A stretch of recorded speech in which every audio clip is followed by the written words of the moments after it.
Hey everybody, welcome to Cage My IQ. As always, I'm your host D-Bake. Joining with me once again is my co-host Jim DiLullo. How's it going, Jim? What's up, man? How you doing? I'm doing good on this rainy day, but you know what? Knowing that UFC is going to be on in a couple of days, that gets me through the day. Yeah, me too. Especially in like the middle of the day. I think this card is like a 3 o'clock start time. Yes, I believe the main event the main card starts at 4, so you're Yeah, gonna get a nice early time. So it's good for the UK fans where they actually get like a normal nighttime card instead of an overnight card where they got to stay up. But I'm looking forward to this card. But before we get to that, I just want to get your opinion on last week's fight night before we get going with the preview. yeah, man. 5-1 on my predictions. I think the right two guys won for tough. I think that was great. Petrosky looked amazing. So did Gerald Mearshart. But Giga, I mean, we talked about this. This was the one that you and I were kind of conflicted on, right? I Yeah. went with Giga, you went with Edson, established veteran versus up and coming new fighter. Giga came out there and just like showed out, showed that he's willing to do whatever it takes to get there. But I do think it's kind of too soon for him to be demanding a title shot. You know Yes. what I mean? It's Yeah. one of those There's things like when you look at it, like he sits there and he says like I'll fill in. I think that's great that he'll stay ready for like to sub in for Ortega or Volkanovski, right? I think that's awesome. The fight that I like though is the one that he said he wants to fight Max Holloway. I think that one that's a banger, but I think yeah. he's got to work. It's like I don't know, maybe Dana sees it differently than you and I do, and his opinion matters more than us. Maybe he values Giga more than Calvin Cater and the guys who are above him, and he just wants to go, big matchups for Giga moving forward. And it's Max Holloway. Then if he conquers that boss, then he goes up to the mega boss, which is the champion. Yeah, I don't think that's going to happen because Giga only moved up to 8, and then to have him go from 8 and then challenge a guy that's number 1 right now in Max Holloway, because everybody forgets he's still ranked number 1, Yeah, and Ortega was 2, and they just pinned Ortega because of him being ready to fight, and then do the whole Ultimate Fighter season with Volkanovski. But Max Holloway's already there to fight on November against Yair Rodriguez. They're great matchup. supposed to fight in July. Now it's in November 13th. So I think the guy that will step in on like an alternate would probably be Korean Zombie because he's there at number 4. I think the more logical choice for Giga Chikatsuke would be Calvin Cater there at I number agree. 5. It can move up, go from 8 to challenge the number 5 spot, and it's still a top 5 matchup with with 4 of the top 5 guys already booked right now, and he can take that. And then if he wins that, then you entertain him versus Max Holloway, because then he's already stepped into that top 5 range, Mm-hmm. and it gives him a reason to without having to leapfrog so many people ahead of him. Because right now you got guys like Arnold Allen, who's undefeated in the UFC. You got Josh Emmett, who's injured, so I can see them moving him past him after that big win that he had before the injury against Shane Burgos. And then Yep. Korean Zombie, who had that win against Dan Ige in the main event. So I think that's the most logical choice without making too much noise in the division. He can win that against Cater, and then get that matchup against Holloway before he jumps to the title picture. Yeah, I'm with you, man. I think you have to earn it, and he has impressive wins. And every fight for Giga is his biggest fight. The Cub Swanson one was his biggest fight in UFC. Then it went to Edson, so he's got to work his way up. But we know that history has kind of showed us wrong and proved us wrong sometimes, where the hot hand gets the title shot. And I mean, if he gets a shot, is that an entertaining fight for either of those two that are contending for it? Absolutely, right? Giga I versus think, Ortega yeah. would be amazing. Him versus somebody so small like Volkanovski is going to be a great matchup. But Giga's a dangerous fighter in this division, man. People need to start paying attention. He is. I just think that he hasn't been tested with the wrestling game, with the grapplers of Yeah, the division. And I think that's something that he needs to be tested with first, because he's going to go in there And then like a guy like Max Holloway, he's not going to be able to grapple, but he is smart, and then he can move around for 5 rounds and then just pick him apart. I think the thing with Giga is his leg kicks, but like there's a difference between leg kicks and the guy that can box, move around, and just put a lot of volume on you and then avoid those kicks.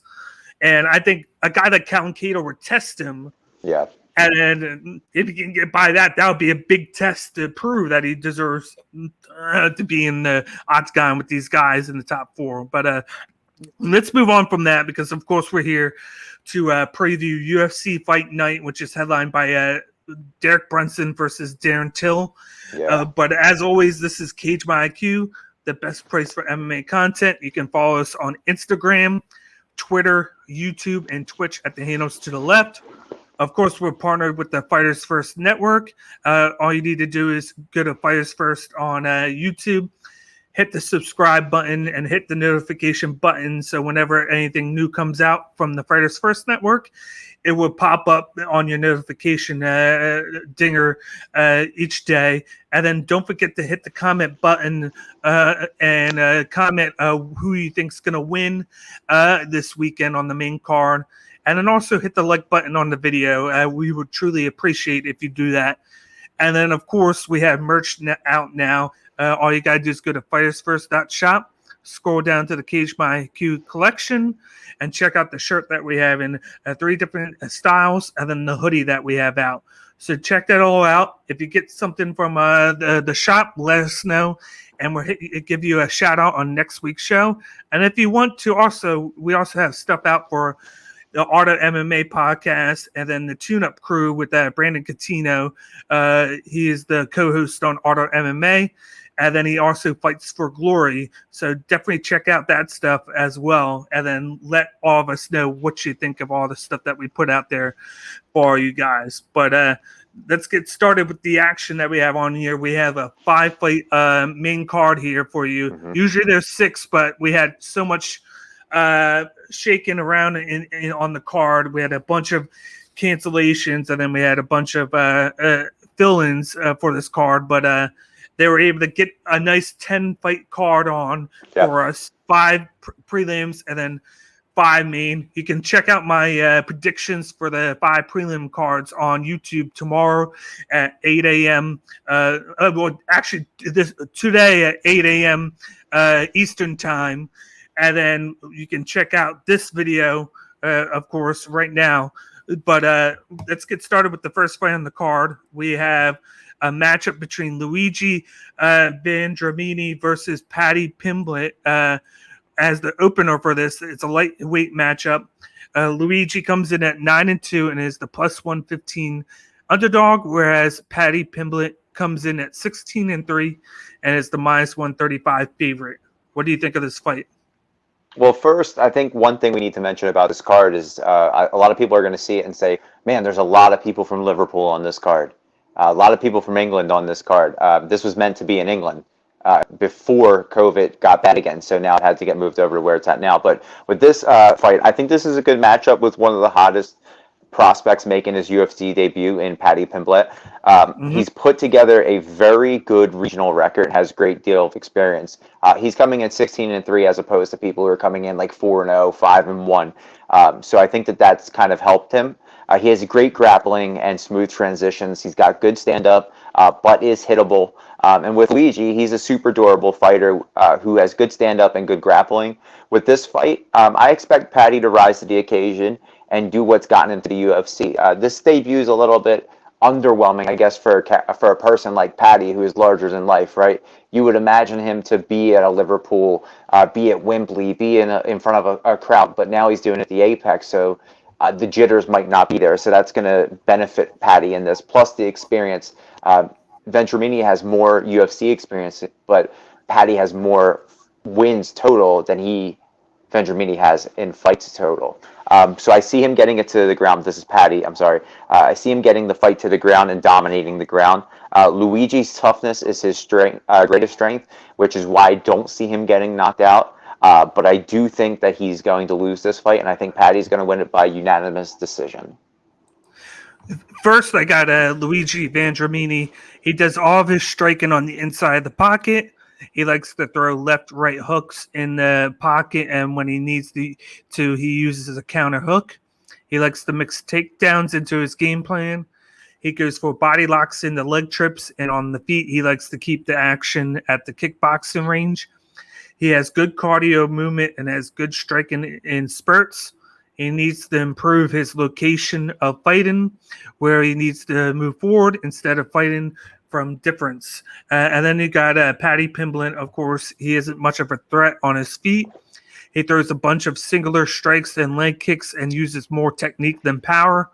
He has a bad habit of fighting with his chin in the air and his hands down low, and he also tends to back up along the fence a lot. He likes to go for single leg takedowns in the open and hip tosses in the clinch. If he's going for a double leg takedown and he doesn't get it, he tends to stall on the takedown. He's a good fighter in the top guard position on the ground. He is often trying to get to the back of his opponents when they are trying to get to their feet. He needs to improve his striking defense and his takedown defense.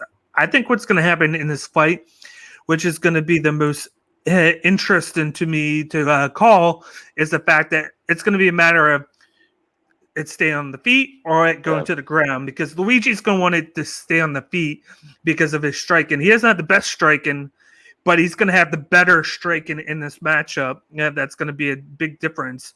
And then Paddy's going to want to get the fight to the ground because he has far superior grappling game than Luigi. Mm-hmm. And I think what's going to happen is you're going to see a lot of Luigi trying to stay like a kickboxing distance away, throwing some kicks, throwing the striking, moving in and out. Like it said, he works in spurts. So he's going to come in, do some work, come out, circle around, and then do that a little bit. And I think the first maybe a few minutes, it's going to be Paddy kind of just taking in all they see and taking in what's happening and trying to calculate each time that Luigi's going to come in with his spurts. And I think he's then going to use that and then go into the clinch, try and jump in and clinch him as he's going to strike. And then he's going to use that to toss him to the ground. And then that's where he's going to get his work going. And I feel like the perfect time for him to work on the ground, he's going to do some ground and pound. But I think he's going to kind of bait Luigi into a bad position. He's going to bait him, act like he's letting him up. And then he's going to go and take his back and go down.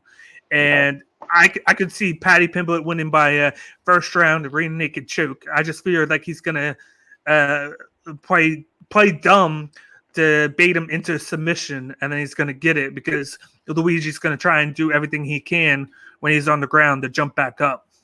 Okay, that's a bold prediction. Listen, we're both on the Paddy hype train, right? I figured we would be. I mean, you're redhead, he's got redhead. You know, you guys are definitely on the same team. But the thing when I first saw Paddy, right? So I didn't watch a lot of Cage Warriors, right? So I knew of him. But when you see him, he comes with a lot of hype, but he also is a larger than life character. He's active on Twitter. He's messing with the Dagestani wrestlers. He's talking about Khabib. And then you look at him and you're like, oh, this guy must be a knockout machine, right? Ignorance, right? Then you look at his stats and he can get it done a lot of ways, right? 4 knockouts, gone to the decision about 5 times, but the rest are all submissions.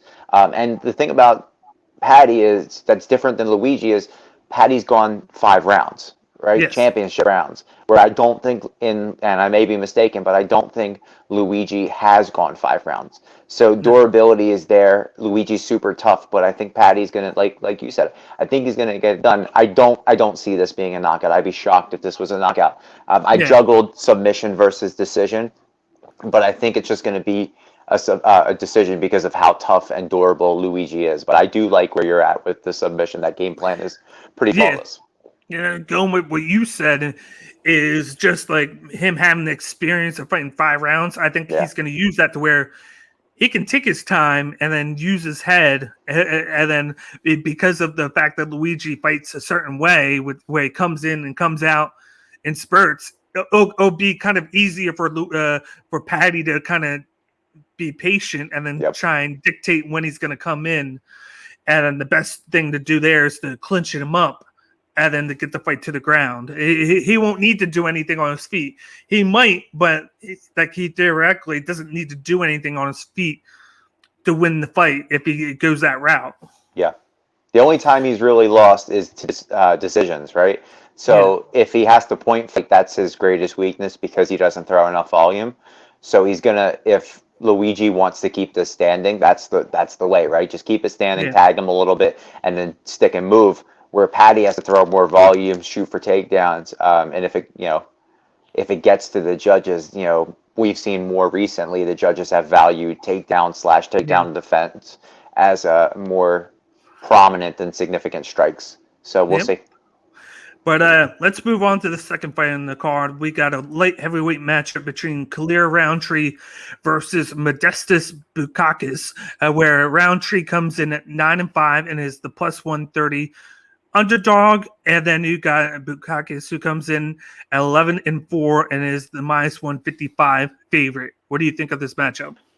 I don't know, man. Super conflicted with this matchup, just because I'm not very high on either of these fighters lately. But it is a good matchup between two good kickboxers, right? So both of these guys throw about 3 to 4 punches per minute, with Khalil being the faster and more powerful fighter who is at best when he is pushing the pace. Khalil struggles moving backwards and has a bad ground game, so if Modestas wants to win this, he should just take it to the ground, lay on him, and then we move on. Modestas is a well-rounded fighter with good technical striking, but can be reactive, which can benefit Rountree, keep him on his back foot. Both fighters are looking to get back in the win column, but it all depends on who controls the octagon. Modestas' comfort in moving backwards should allow Khalil to dictate the pace, but this honestly is a 50-50 fight for me, given the last 2 fights for these guys. You see Rountree kind of switching up his training and moving more towards like Muay Thai kickboxing style, and then he comes out and he just doesn't do anything. You know what I mean? He just moves around the cage and barely throws stuff. Didn't even look like he wanted to be in there. Maybe he was hurt. Maybe he was gassed from a weight cut. I'm not Khalil, so I don't want to fault him, but I really haven't been high on Khalil. I pick him, I think, every time I see him, except for the Eric Anders fight where he looked amazing. But actually, I'm going to go with Khalil again. I'm going to stay with the person I always pick, and I know he's the underdog, but I think he's going to win this by decision. But honestly, the fight could go either way. Bold move. Thanks. But first we got a clear Rountree. He is a southpaw fighter with a Muay Thai foundation. He is good at setting up his kicks to the body and the head.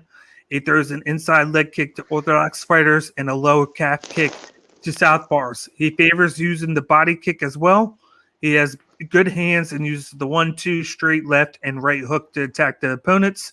He has power, but starts to tire out after starting out quickly in fights and has subpar takedown defense. Then you got Bukauskas, who is a fighter who is great at movement and setting a pace for his striking.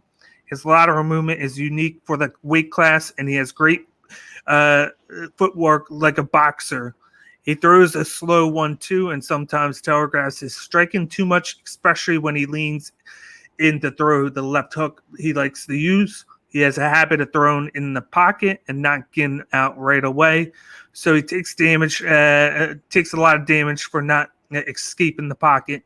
He has great cardio and vision, but his takedown defense is a work in progress. This fight could go literally 2 separate ways, in my opinion, because first you got clear Rountree.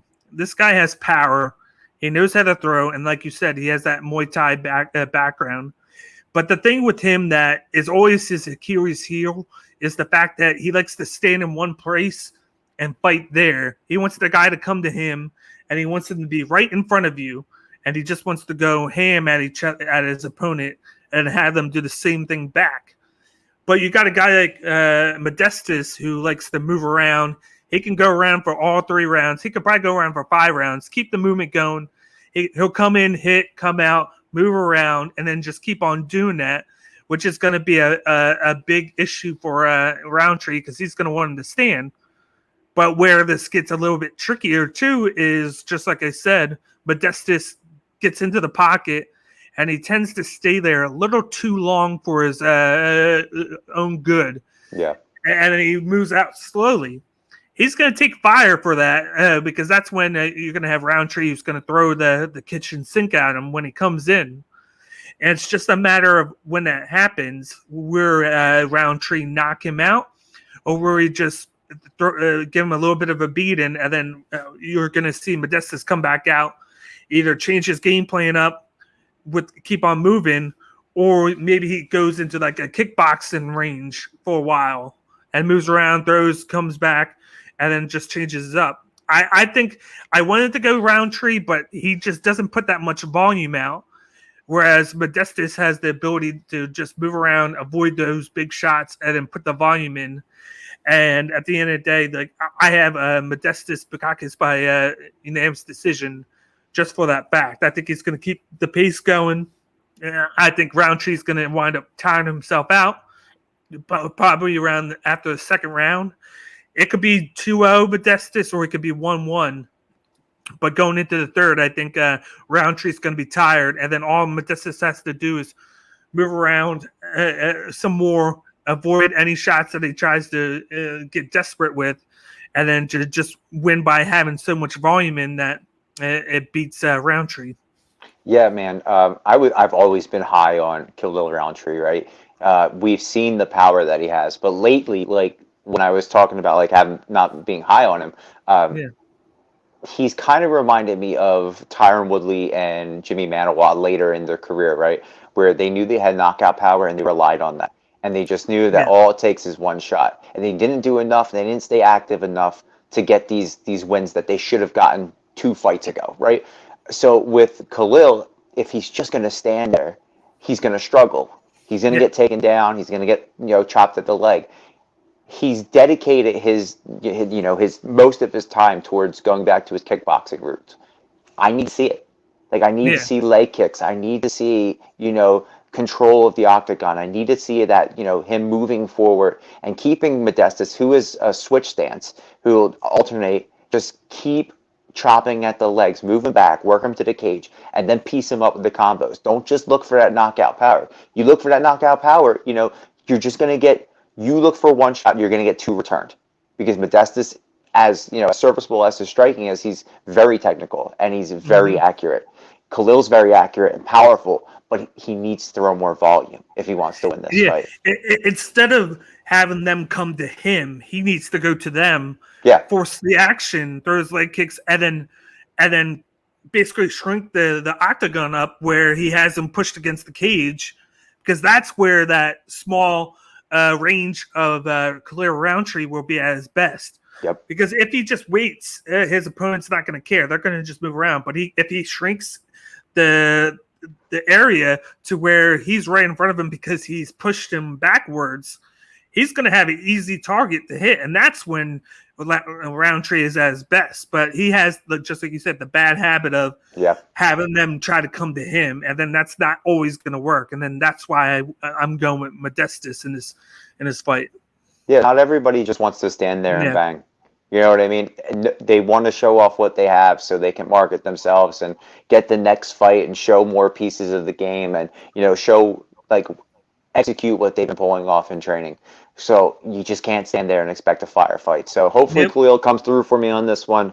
I was honestly surprised that he was on the main card after the last few performances, but we'll see. I'm pulling for him. Yep, but let's move on to the third fight on the card. We have a welterweight matchup between David Zawada versus Alex Morono. He's coming in as a replacement in this fight, but we got David Zawada, who comes in at 17-6 and is the plus 130 underdog, where Alex Morono comes in at 19-7 and is the minus 155 favorite. What do you think of this matchup? It's interesting. This is an interesting matchup at welterweight. Zawada is coming in, losing 3 of his last 5 and looking to get back on track, whereas Morono has been alternating wins and losses his last 5. Morono throws a high volume with average accuracy, and Zawada throws slightly less with the same accuracy, but it's hittable. With this fight, I see Alex Morono having the good grappling and crisp striking, where he's able to move well at distance and move in the pocket. Zawada, with his good striking and dangerous leg kicks, and being more of a durable fighter, he can kind of end the fight at any moment. We've seen that in his past. I do think that Morono is going to move forward and throw long combos, which will push Zawada backwards and force takedown defenses. I expect this to be a very entertaining and evenly matched fight, resulting in an Alex Morono decision win. But I'm surprised that these numbers are what they are based on this being such a short notice fight.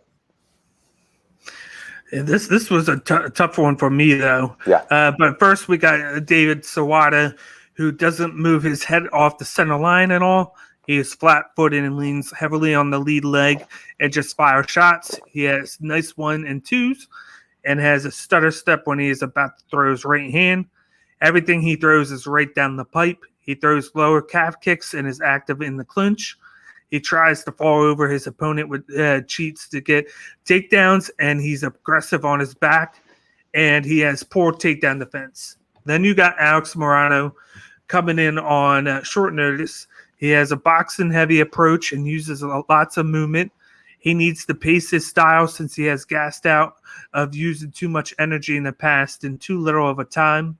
He tends to plant his feet and throw shots instead of moving around and throwing. He has slow reactions and counters and accepts the back on the mat too much. He has high volume output and fights through fatigue, and his chin is sketchy now.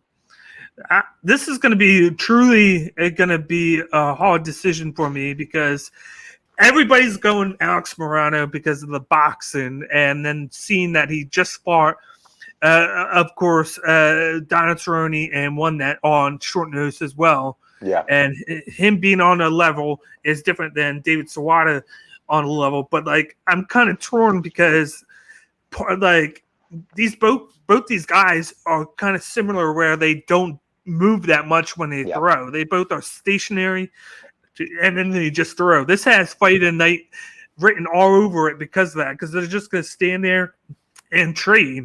The one thing that I'm afraid of with Morono is he can tire out. So unless he knocks out Zawada, he's going to tire out, and then that's going to leave Zawada, who is better at conditioning, to take over the fight in the long run. And then with that, like, he'll get those cheap takedowns that he likes to do, where, like I said, he just leans on the guy and falls on him. Yeah. And because that's his takedown. But then when he's on guard, he's pretty decent. He's pretty decent with that. And then, of course, you hear the thunder in the background. But I think at the end of the day, I'm going to go with the underdog here. I'm going to go with David Zawada. I think he's going to withstand the box and Morono. Morono's going to tire out. And then I think later on in the fight, Zawada's going to just get him on the ground and then control him on the mat, because that's where Alex Morono is like a fish out of water, is when he's on his back, because he's not trained too much in that position. So I got David Zawada by unanimous decision. Sorry.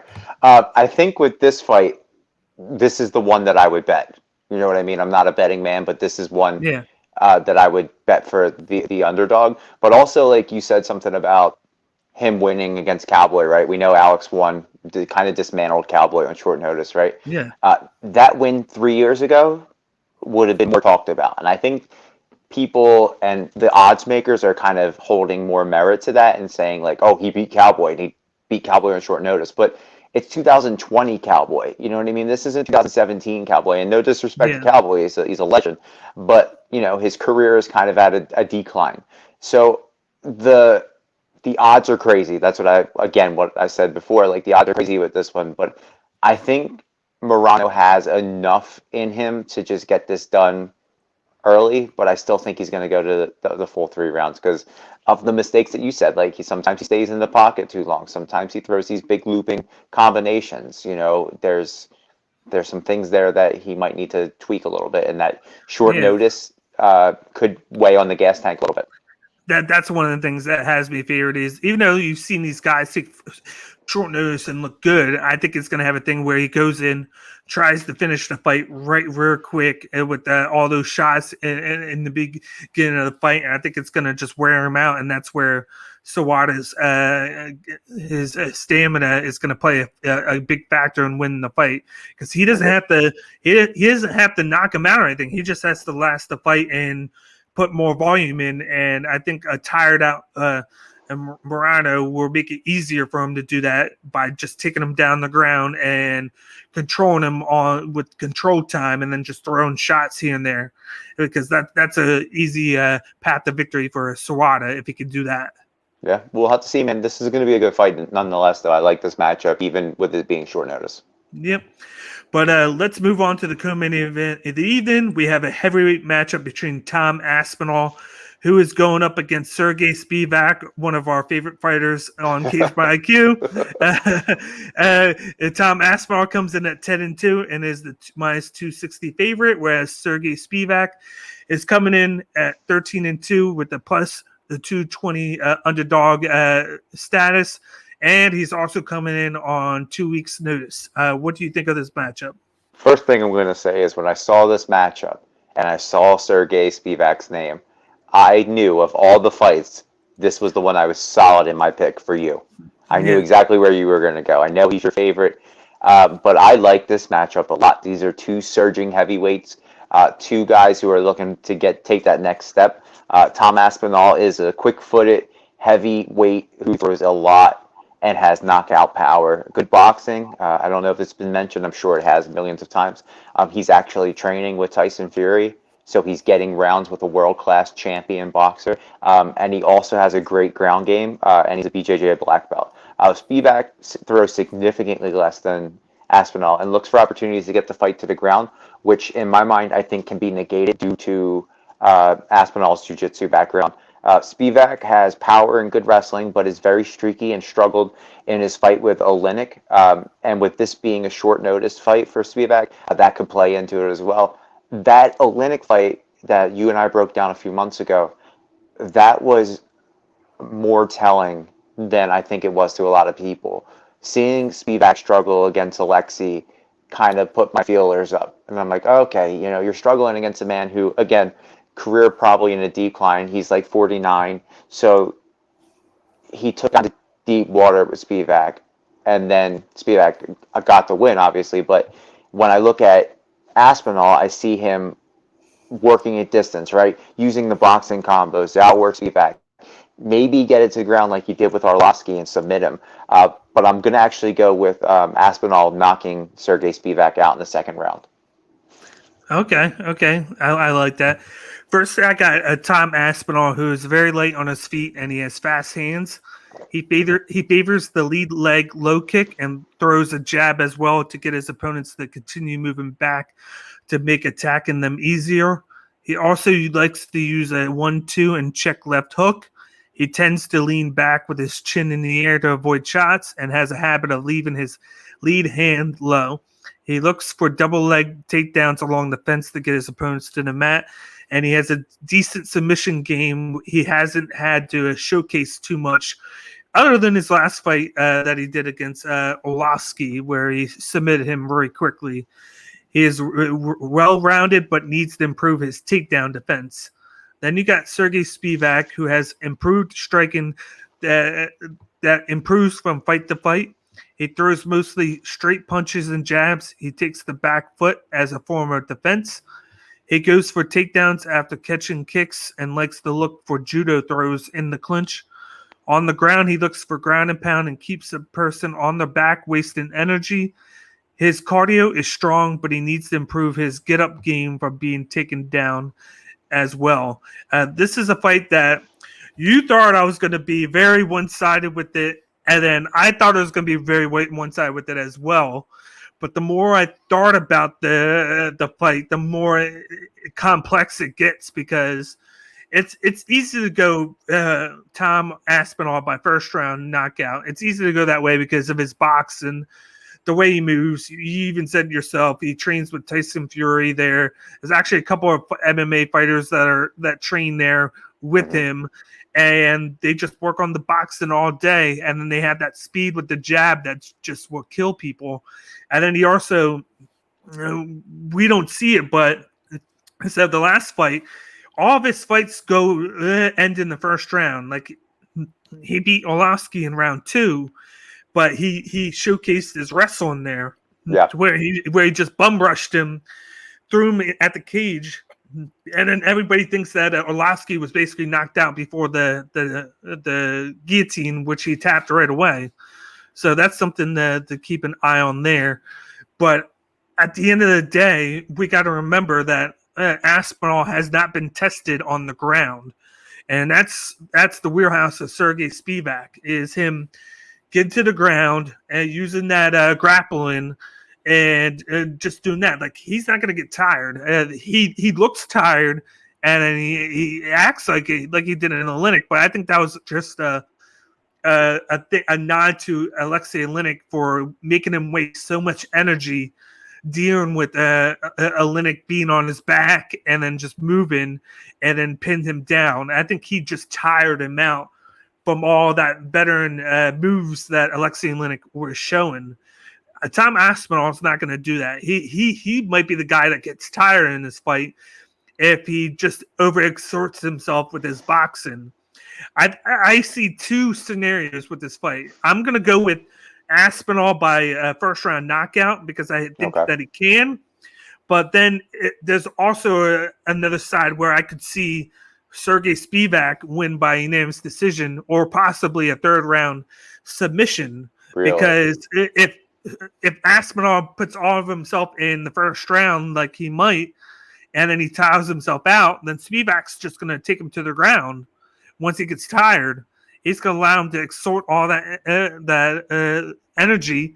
Then he's going to just take him to the ground, and that's where Aspinall is really weak at, is defending the takedown and then on the ground. And that's where Spivac could lock a submission or just win just by control time, kind of like what he did Olynyk. They didn't do anything because it was mostly control time. Yeah, that fight was so boring. Yeah, but I think at the end of the day, I'm going to go with the better pick. I'm going to go with Aspinall by first round knockout. I think at the end of the day, he just has far superior striking. He can knock guys out, and I think he's just going to bum rush Spivac and then catch him in the chin. Yeah, I mean, when you say Tom Aspinall has, bad takedown defense, I think that's just because we haven't seen it. You know what I mean? Dude's a BJJ second degree black belt. So he spent time on the ground. I know it's different if you're a heavyweight and you got a guy like Sergei Spivac on top of you, but we haven't seen transitions. We haven't seen these scrambles. We haven't seen him move from again, transitions from bottom to top. We don't know that if Sergei Spivac puts himself in a bad position, Aspinall reverses it and chokes him out. You know what I mean? Or, locks up one of those limbs. So it would be interesting to see this fight go to the ground. This was, like you said, short notice. This was a big jump and a big risk for Spivac to jump in there. He's on a roll, and he's going up against a guy who's trying to make that surge into, contendership. I don't think. Go ahead. Yeah, I was going to say, and the fact that he's not fighting Sergei Pavlovich now, who was going to present a pretty good fight for him, difficulty-wise, because he was going to throw a lot out at him that he's not used to, like striking-wise, just getting in his face and make him work. And then that's stuff that Aspinall hasn't been tested yet. But then he also hasn't been tested with the grappling side of Spivac, where nothing that he does is pretty, but somehow he just wears his opponents out. Sometimes himself out too, but he wears his opponents out, and then that's something that we have yet to see with Aspinall is his gas tank, because he's been known by people to have not the best gas tank, and that's why he knocks guys out right away. And he hasn't gone into deep waters yet. And that's what we want to see with him, is him being tested when it matters most. Yeah, I think the line on this for rounds is 1.5. Yeah. So that I picked 2 just because I think Spivac is a little more durable than the odds makers are giving him. I think they just see him and they see this being a short notice fight and think easy money for Aspinall. I do think this is going to be not a one-sided fight. I think it's going to be a tough fight, but I'm riding with you just a round later with the knockout. But But if you want to go with Aspinall by first round knockout, and then as you're watching, just keep in mind if the fight goes past one round, just have a live bet of Sergei Spivac by submission in your head, and Yeah. just waiting to put it on if this fight goes any longer than 1.5 rounds. So this is proof. This is you just keeping receipts for when you're texting me and say, listen, man, I told you so, like you did with the Pat Sabatini fight last week. Okay, I got it. Pat Sabatini and Mearshot, which I didn't pull the trigger on, but I should have. Yeah. I mean, everybody went with Mahmoud, and we paid the consequences. We suffered the consequences. But let's move on to the main event of the evening. We got a middleweight matchup here between Derek Brunson versus Darren Till. In this matchup, Derek Brunson comes in at 22-7 and is the plus 150 underdog, whereas Darren Till comes in at 18-3-1 and is the minus 175 favorite. What do you see with this main event? I don't know about you, but this was the hardest one to pick for me. This is a great matchup and a tricky matchup for both of these guys. This version of Derek Brunson that we're seeing currently is the toughest wrestling task that Darren Till has had recently. He shoots more frequently and has good wrestling. Brunson has good power, but can be streaky at times, just like we were talking about with Spivac. And Till had a ton of time off to develop a game plan and train to improve what is already a great takedown defense. He has knockout power and good composure. This fight is dependent on if Brunson can get Till down and works in his ground and pound. If the fight stays standing, I think Till does enough to outwork Brunson and can knock him out in the later rounds. Both work well in the clinch, but Brunson can be more active. Till has a weird way in his previous fights with people who are going to shoot, where he kind of baits them into shooting, and then he looks shooting in for the takedown, where he then looks to hit the land the knockout shot or the heavy shots. And I look for this to happen. And I think that's where Till is going to do most of his work, baiting him in for takedowns and then peppering him with combos. With that being said, I think Darren Till wins this fight by 4th round KO and goes on to face Jared Cannonier in a number 1 contenders fight for the belt. Nice. First, I got Derek Brunson, who is a southpaw who revolves his game around his wrestling background. He tends to typically fight at kickboxer range and just blitzes in with his chin in the air, throwing winging shots at his opponent. He tries to clinch his opponent after the blitz and uses the body lock to throw them to the mat. He uses elbows in the clinch, and when the clinch break occurs, he looks to throw an uppercut or 1s and 2s. His movements are predictable and his defense needs work, and he tends to stay in the boxing range too long after going into range to attack. He throws naked leg kicks that need work. He tends to bite on feints often and then likes to level change when his opponents get too close. Grappling-wise, he has a nice body lock into leg trips and tends to shoot for takedowns from a distance at times when he doesn't set them up with anything. He has power in his left hand and has better striking defense, but he has a bad chin now. And then you got Darren Till, who is a fighter who on his feet is constantly feinting and using distance control. He is a sniper with the straight left, and he is more comfortable when facing southpaws. He likes to utilize his straight elbow as opponents try to cut the distance, and he has a nice rear naked uppercut. He tends to carry his hands low and lean back with his chin in the air to avoid strikes. He also has a habit of clinching up with his opponents when they close the distance too fast. He has a nice Muay Thai background and is really good at defending takedowns. On his back, he struggles on the mat, and he will give up his back often to try and get to his feet. And then he tends to put out low volume, and he takes too many strikes to the chin. I think with this one, it was very tough to go with this because I've been going back and forth all week with this fight. And then I noticed something with Derek Brunson that I couldn't overlook. The past 4 fights after he lost his last time, if you look at everybody that he fought, they're all guys that struggle against wrestlers, people that take you down, and they don't defend it well.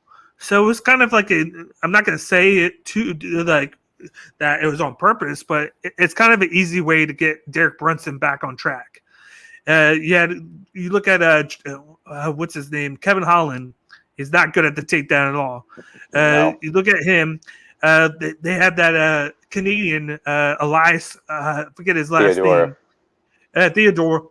He got cut right afterwards. Then I forget who else he had in between there.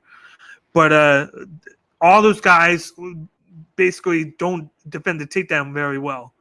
Darren Till is really good at defending the takedown. That's one of the things that he prides himself on, is defending the takedown and then practicing it time after time after time. And he's also, like I said, he's really good at throwing feints, and Derek Brunson bites that feints a lot. I think what's going to get interesting is when Derek Brunson gets into the clinch, because you're going to see him run into the clinch to clinch up Darren Till. It's how Darren Till is going to react to that and try and defend the takedown. Because if he can defend the takedown every time, this fight's going to be one-sided. But if Brunson can take him down, that's where Derek Brunson will be able to do his work, because Darren Till is not very good on his back. It's been something that he said that he's been improving on, but we have yet to see it because he hasn't been on his back as much. But I feel like with Derek Brunson in this fight, I feel like he's going to get picked apart because of that chin of his. It hasn't been tested. Like, even in the Kevin Holland fight, he was getting hit. He got hit good that one time. I think it was round 3 or 4. He got hit that stunned him. But because Kevin Holland has no takedown defense, he just took him down and then basically brought back to life because of it. Darren Till is going to be able to hit him, defend the takedown, and then keep doing more. Plus, his chin, he takes a lot of damage. Darren Till takes a lot of damage, but his chin is still intact. He doesn't get knocked out. And you gotta look at it, you're like, why am I going with the guy that's 1-3 in his last 4 fights? That's because of that level of competition that he's had. He's fought top 5 guys each time. He almost beat Robert Whittaker. They had a great fight where they were just going back and forth. He was bloodied. Whittaker was bloodied. Their faces were noticeable. He tested him out. And I think that's going to be a big thing with this. Is I feel like Darren Till is going to just take damage, defend the takedown, and then he's going to pour damage back. And I don't think Brunson's going to be able to take it because of that suspect chin that he has. So for this one, I got a 3rd round knockout by Darren Till. Okay. So you're putting the names like Tyron Woodley, Robert Whittaker, Kelvin Gastelum, Jorge Masvidal in a different category than Elias Theodora, Ian Heinisch, Edmund Shahbazian, and Kevin Holland. Is what you're saying? Yes. Okay, because those are the last 4 fights for both these guys, right? Those were the 2 that you missed, was Heinisch and Shahbazian for Brunson. And then you saw what Kelvin Gastelum did to Ian Heinisch, and I think Derek Brunson is almost a better wrestler than Gastelum. Yeah, and Till took Gastelum to late rounds and got the split there too. The thing is about this is Darren Till's been hurt. He's had 4 fights canceled. He hasn't fought in over a year.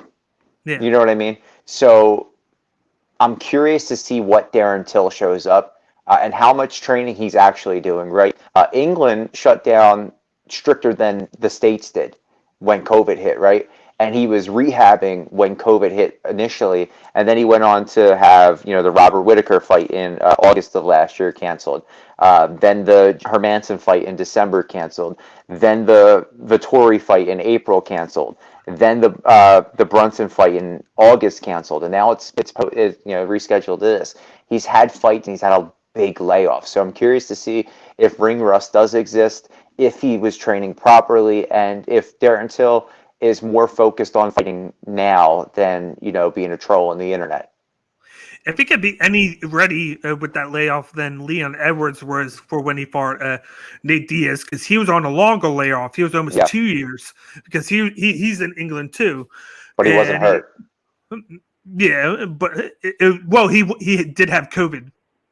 Oh, that takes a lot out of it. Yeah, it definitely does. He did have COVID, and then he came back from it, and then he couldn't go up because he was England as well. Yeah. But if he could be ready, and then the year off doesn't hurt him too much. He should be fine because the matchup, like we always says, styles make the matchup and in the fight. And this is a really good matchup because you got a wrestle heavy guy in Brunson who can knock people out. Against a guy like Darren Till who can stuff the takedown, but then he can also dish it out as well. And that jab of his is really lethal. He throws it and then he just throws it often, just like it said, like he's like a sniper with it. And then he just comes in and he baits guys and then he just takes shots. Like his thing is he takes so much damage so he can dish it back out, but then it allows him to stay in fights because he doesn't get knocked out. He just needs to hope that at some point his chin doesn't turn into a glass chin because of taking in too much damage. Yeah, he had that big knockout against Jorge Masvidal. That that's a picture that's melted in my brain. I'm curious to see, you said about Leon Edwards and Till being in England and being shut down. I think it's about the mentality of the fighter. I don't know the mentality of either guy, but Leon came in ready, so we'll see on Saturday if Till comes in ready. I just you look at Darren Till and even the winner of this fight, right? Let's say Brunson wins. The story writes itself for the championship fight, right? Yeah. Darren Till versus Izzy, that press conference is going to be bananas because they're both epic trash talkers. Yeah. Although sometimes you don't understand what Darren Till's saying, I get it. But the social media game is going to be ridiculous. Then you have Derek Brunson, whose last loss was to Izzy. So you have the revenge factor there, right? And I don't think Brunson lost to Whitaker to propel Whitaker to that title shot way back when, right? So there's beef with both of these guys, regardless of who wins the Izzy Whitaker fight. And then if you look back at all those are guys that can defend the takedown and then keep Brunson from getting you down. That's going to be the factor in this fight is how much can Till keep Brunson from taking him down? Because if he can stuff a majority of his takedowns or even half of them, he should be sitting well win-wise because I think overall he'll be the fighter that can put on damage more than I think Brunson will because I think Brunson's going to focus on trying to get him down and keep the fight on the ground. And that's why I got Till by knockout round 3. So do you think winner gets Cannonier or do you think winner goes right to title? I think winner gets Cannonier because Cannonier's basically put it out there that he wants the title, but with them not even having a date scheduled for Izzy and Whitaker, we won't see that fight until probably January. And we're in September now, so that's a good 4 months away, and they haven't even scheduled it yet.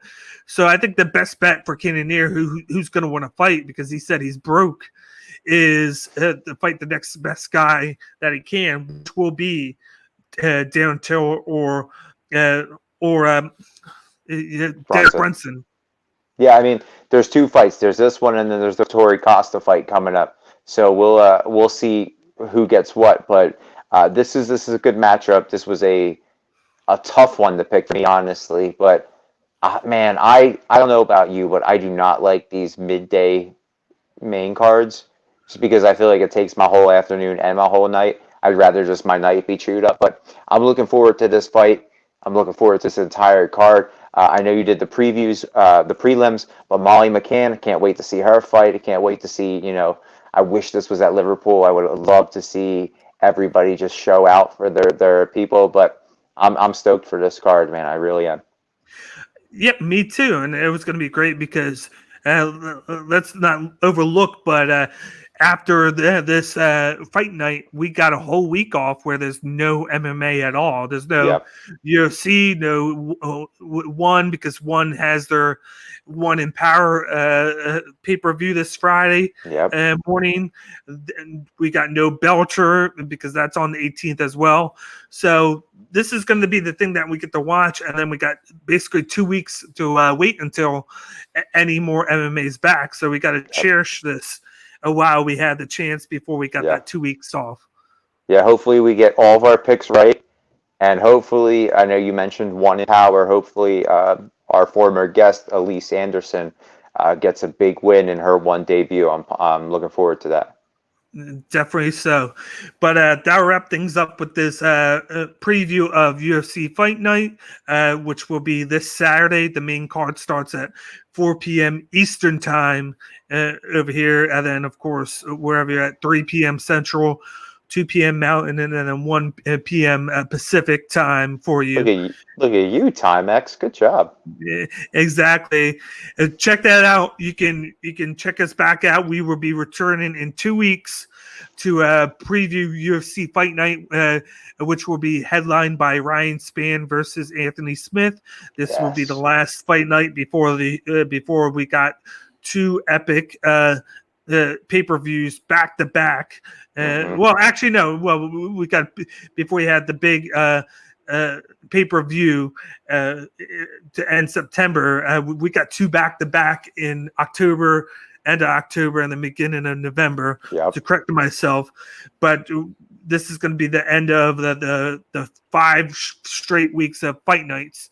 So be on the lookout for that. That'll be in 2 weeks, of course, and then I'll also be back in 2 weeks to preview and recap Bellator when it comes back, since PFL won't be back until the finals won't be until the end of October. So for a month, it's just going to be UFC and Bellator. So keep a lookout for that. And then before we get going, I just want to get a shout out to our sponsors. We got 99 Jersey. Use promo code SportsBoxShow20 at checkout to receive 20% off your next purchase. Then you got Oddsjam. Go to the link in the bio, click it, sign up, and watch as you never lose a bet again at Oddsjam. And then lastly, we have High Tide Herbal. Use promo code CageMyIQ10 at checkout to receive 10% off your next purchase. And High Tide Herbal is a company owned by coaches and athletes that specialize in speedy recovery. All the products have CBD oil in it. And just like I said, the goal is to help athletes recover faster. So once again, High Tide Herbal, use promo code CageMyIQ10 at checkout. I'm your host, D-Bake. This is my co-host, Jim DiLullo. And we will talk to you guys later. See ya. Enjoy your weekend.